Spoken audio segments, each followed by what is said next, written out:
Welcome to the Your Leadership Legacy podcast. My name is Tina Paulus Kraus, and I'm so excited to bring you this next podcast dedicated to you high performers out there who want to reinvent yourself, reinvent your business, maybe your career, all of it. This podcast is all about being dedicated to transformation and being the best possible leader of yourself and others that you can be in order to create a legacy that lives on. Welcome to Your Leadership Legacy. My name is Tina Paulus Kraus. I am the founder and CEO of True You Teams. And here we go. Hi, everyone. Welcome to Our Leadership Legacy. My name is Tina Paulus Kraus, and I am so excited today because we have Liz Wiseman on the show with us. And when I was at corporate, I actually taught people the book that Liz wrote, which is Multipliers. And it was a fascinating book. And so, Liz, when we were kind of thinking about who we wanted to have on the show and all that stuff, your name definitely came to mind. So I would love for you to introduce yourself to the listeners and tell us a little bit about maybe your leadership journey and what led you to write the book Multipliers. Well, I think my leadership journey began when I was thrown into a big management job at a very young age. So I got lucky in that I joined a rapidly growing company out of school. And, people often ask, hey, what's a great company to join out of college? I'm like, a company that's growing. That's a great company. Because you just get thrown into oversized jobs all the time. And I got thrown into my first management job at about 24 years old. And I think I was picked for this job because I was confident. I've always been just pretty confident. What Carol Dweck would call maybe a growth mindset. I've got like a lot of that, and then maybe just a little too much of that. And, I was confident and I was naive in some ways. And one of the things I've always been good at is what I call the naive yes. And the naive yes is not saying yes to lots of things. It's not saying yes to things indiscriminately. It's saying yes to hard things before your brain has kicked in and convinced you can't do them. So it's like when someone says, hey, you know what, we need this done. And for me, they're like, hey, we need someone to manage training for the company. And we need a university built, like a corporate university. And I just am quick to say, okay, before I realize I have no business doing that. And so I think I got thrown into leadership roles and have always been thrown into leadership roles because I was quick to say yes. And maybe just a little bit bossy by nature. Meaning I'm not afraid to take charge in situations which get you into a leadership position, but it doesn't make you a good leader at all. It just, in some ways, makes you a terrible leader because you run around saying, yeah, my team can do that. That can't be that hard, and it took me so that was the beginning of my journey. And then it took me about 6 months to figure out that it wasn't about me and my competence or confidence. It was about how do you really get work done through others? Mm-hmm. Yeah, and I think a lot of leaders are promoted into these roles because of their capability. And then they tend to over rely on their own capability. And so, I had to learn the hard way. And for me, it was this moment where, I don't know, it's probably roughly 6 months into my first management job. And it's dark outside and it's probably 7:30 at night and people have gone home and I'm there, and the hallways are dark and I'm in my office still with a big to-do list. And I'm getting tweaked out about this. Like, why aren't people doing their jobs? Like, why is it that not only I don't have time to do things on my to-do list, but things that were on other people's to-do list in the morning ended up on my to-do list in the afternoon? Like, how did that happen? Why are people giving me their work? And, I'm twisted up about this for a minute or two. And then I realized, wow, I'm not doing my job. Like, my job isn't to do the work. My job is to get work done through others, to move responsibility to others and then to keep it there. And so this was like a big aha moment, like, wow, Liz, you're not very competent as a leader. And it really reoriented me with this shift of it's not really about you, it's about what you can get others to do. And So, I was kind of a bad manager and bad leader. At first, I wasn't mean to people. I wasn't a bad guy, but it took me a while to figure out. That's some leaders never figure it out. Right. Others know this right away. But and then because I got thrown into management at a really young age, I was constantly looking for guidance, for role models, for practices. Like, how do I do this? This job that I said yes to before I realized I really wasn't ready for it. And that's when I started to notice some things about other leaders. And, my work around multipliers came out of a couple observations.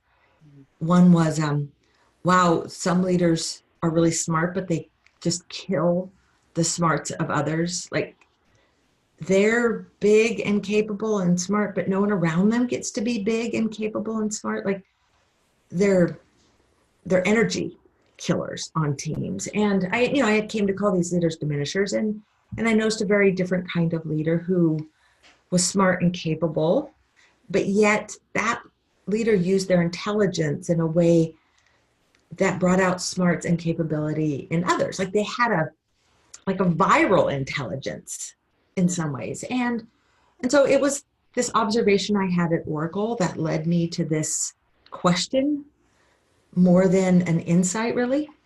Right. I love that you learned it at such an early age, right? Because that had to have just really changed your perception. The name of this whole series is Your Leadership Legacy. And the tagline for your book is how the best leaders make everyone smarter. And so that, as you were talking, it so reminded me of that, because really I think what you're saying is that when we take ourselves out of it, because it's not about us anymore, and we really just think about rising the people that are reporting to us up and helping them rise them up, that's how we're leaving that leadership legacy, right? Mm-hmm. So when you think about a leadership legacy, what is your definition of that, and what does that mean? Well, I think a leadership legacy is about what happens after you. Mm-hmm. A lot of people think of legacy of like, how will you be remembered? Mm-hmm. But again, it's centered in you. But I really think a legacy. So, I study the impact of leaders, like how a leader impacts the people around her. And it's really in a point in time. It's almost like what happens in this person's wake. Like, as the big, cruise ship goes through the harbor, it's like, what's that wake look like? And what's that wake look like out at sea? But it really is the long metaphor, because legacy isn't about what's in that immediate wake of a leader. It's like what grows in the ground long after they're gone. And I do think of like a bit of a farming metaphor, which is like long after the leaders left, long after they've transferred to a different department, after they've left the company, after they've retired, maybe after they've left this earth, like all those people who worked for them, not how do they remember that leader, who are they because of that leader? What are they doing? What are they capable of doing? Right. And in your book, I love how you just talk about the difference, when you're a diminisher, the opposite of that diminisher is really about leaving that leadership legacy. And so when you think about leadership, you've studied leadership for years and years and years.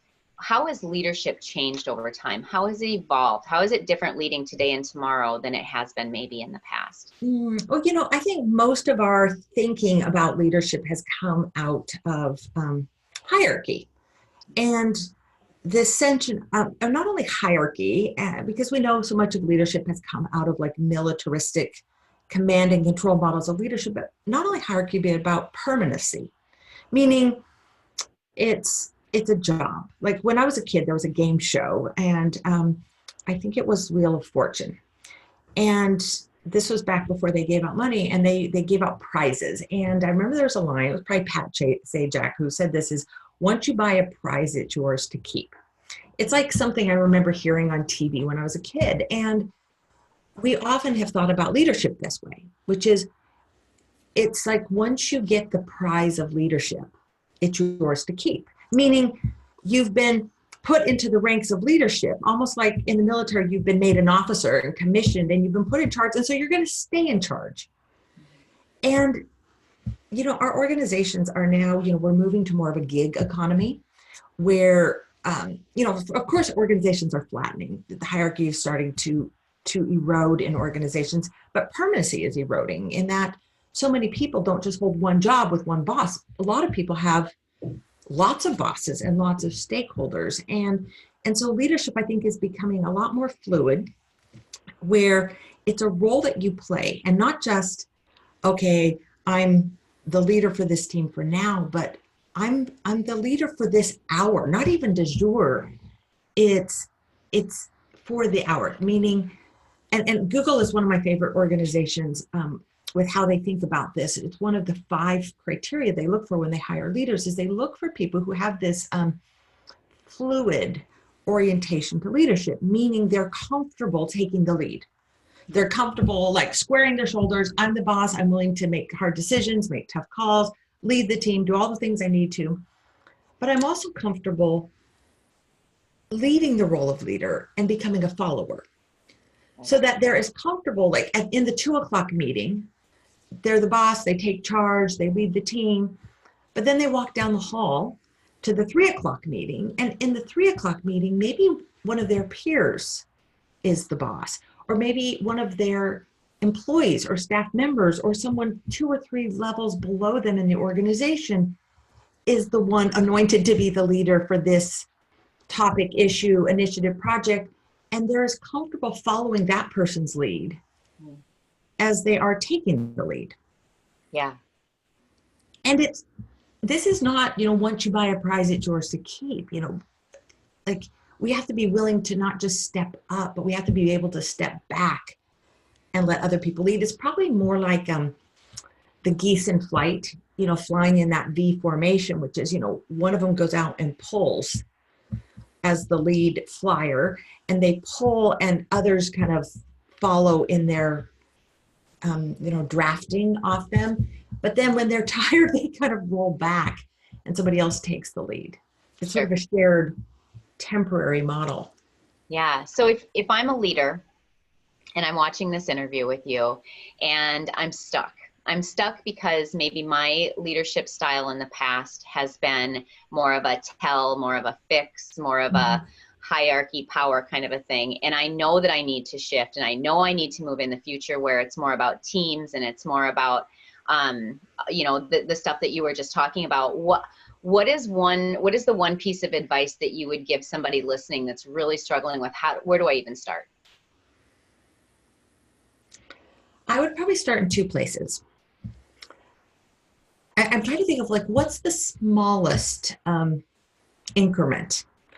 And, if you are comfortable sort of telling and owning, here would be the 2 things I would do. One is I would try to ask more questions, shift out of the mode of telling and operating the mode of asking. The best leaders tell less and they ask more. They ask more questions. They ask better questions.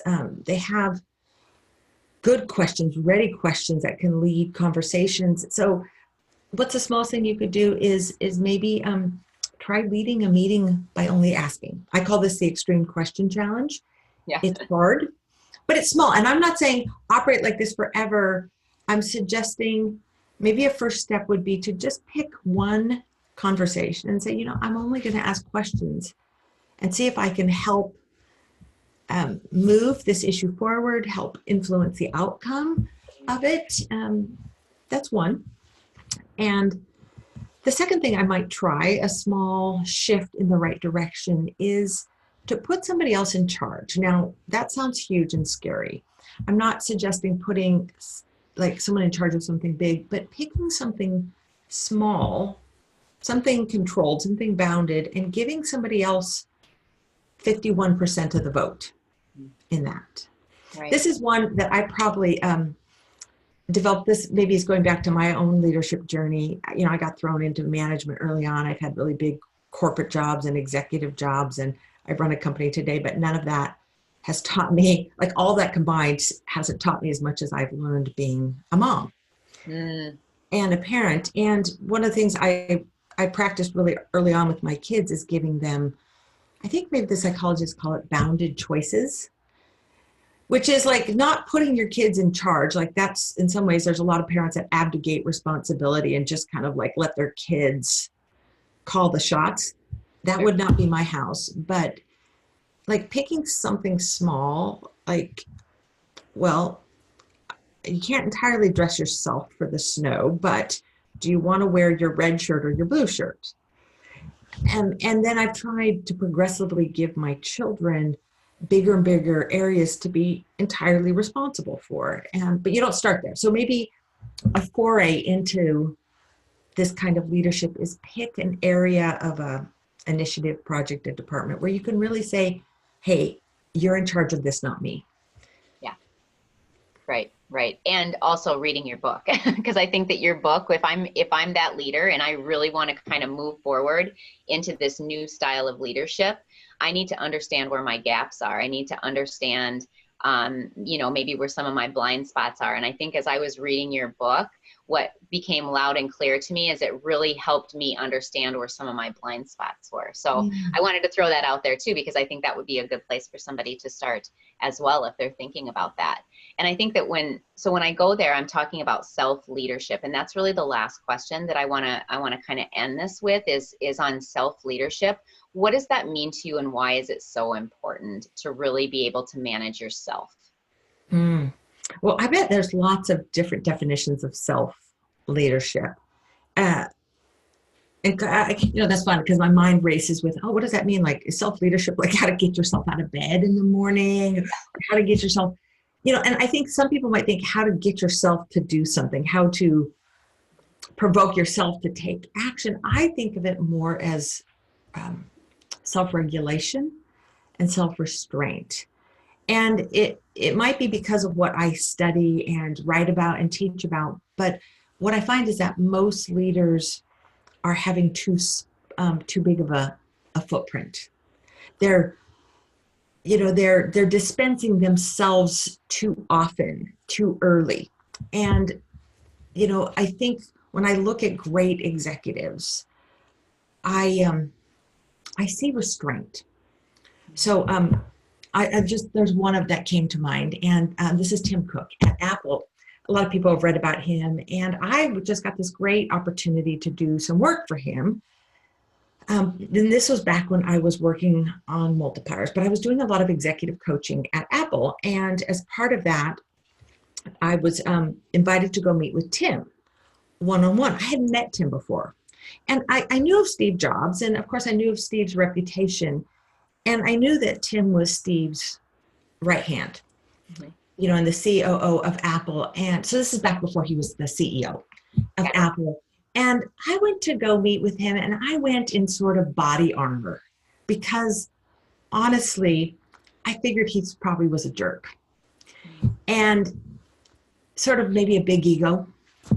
And I went to meet with Tim for the first time, and it was a one-on-one meeting. And I sat down with him.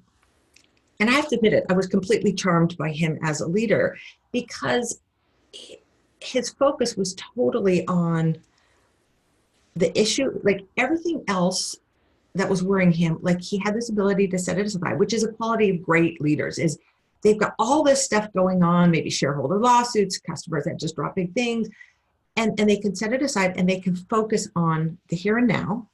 And he was listening and he was asking good questions. And it was this embodiment of restraint. Because I thought he'd be like, hey, let me tell you what I think. And like, you're here to listen to me.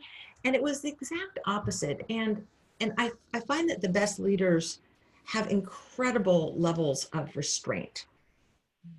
Like, yeah, I could chime in on this issue, but the team is doing fine without me. I think I'll just hold back. Like, I could display my power, but I need not. Right. And they just, it's emotional regulation. It's knowing how to be small. It's like, I find that some of the leaders that end up kind of squashing people around them, it's like they have this whole box of crayons in front of them. and they've grabbed, I don't know, the black crayon or, a dark blue crayon or something. And like, they're just coloring with one crayon, and the crayon is themselves. Mm-hmm. Whereas the best leaders might like take that crayon of self and maybe outline a vision, maybe kind of draw the line, sketch something, and then they sit back and then they see the other colors, like, and those are other people, like, oh, wow, here's where we need this person and here's where we need that person. And so it's about knowing like when to grab your crayon. Yeah. And use it, and when to put your crayon down and pull from the other crayons in the box. But I really do think of self-leadership a lot as self-regulation and self-restraint. Yeah, I love that. I love the analogy of the crayons in the crayon box, because if you can create, I mean, like when you are a good leader of yourself, that emulates out to a better leader of others. So I love that analogy a lot. We are already at our time, Liz. I can't believe that it went this fast. What's the very, very last question that I want to ask you before we wrap up is, what is like the one piece of advice that you would give leadership out there, knowing that this whole series is on your leadership legacy? How does somebody leave the best leadership legacy that they can be? What's the best piece of advice you have for that? Well, I think it's, legacy is about how do you want to be remembered? I know for myself is, I want to be remembered as someone around whom other people grew. Like, I'd like to be thought of that way. But, to go beyond, how do you want to be thought of? Like, what do you want other people to be able to do when you're not there, when you're not in the organization? And if you plan, like you're playing for the long game. And I think maybe that is my influence as a mother is, I think I'm not raising kids, I'm raising somebody else's husband, I'm raising someone who needs to be a fully functional adult and go on and be able to be a good partner to someone else. It's like when you set your sights on like, what needs to happen long after my job is done? I think we end up doing mostly the right things. Yeah, absolutely. I love that. Thank you so much. You're amazing. Your work, your research, everything that you're doing, I absolutely love. I love following you. So how can people get a hold of you? Where website, all that kind of stuff, if somebody wants to check into you and follow you? Well, I'm pretty easy to find. I have a pretty simple name, Liz Wiseman. And you can find me on Twitter at Liz Wiseman. I'm pretty easy to find on LinkedIn. And then the books, we see there's multipliersbooks.com. There's rookiesmarts.com. And then there's our little research and development firm, the wisemangroup.com. But don't go to wisemangroup.com because that'll take you to an interior design website, which I promise is way more interesting than our website. And like they color with all the crayons there, but we're thewisemangroup.com. Right. But you guys have the content. So, all right, good. All right. Thank you so much. That wraps us up for today, you guys. Stay tuned for tomorrow where we have another amazing leader coming. Thank you, Liz, so much for your time and being on the show. Thanks, you guys. It's my pleasure. My name is Tina Paulus-Krauss, and I thank you so much for tuning in. I hope you enjoyed the show. Check out our programs and events at trueyouteams.com. And until next time, make it an amazing day.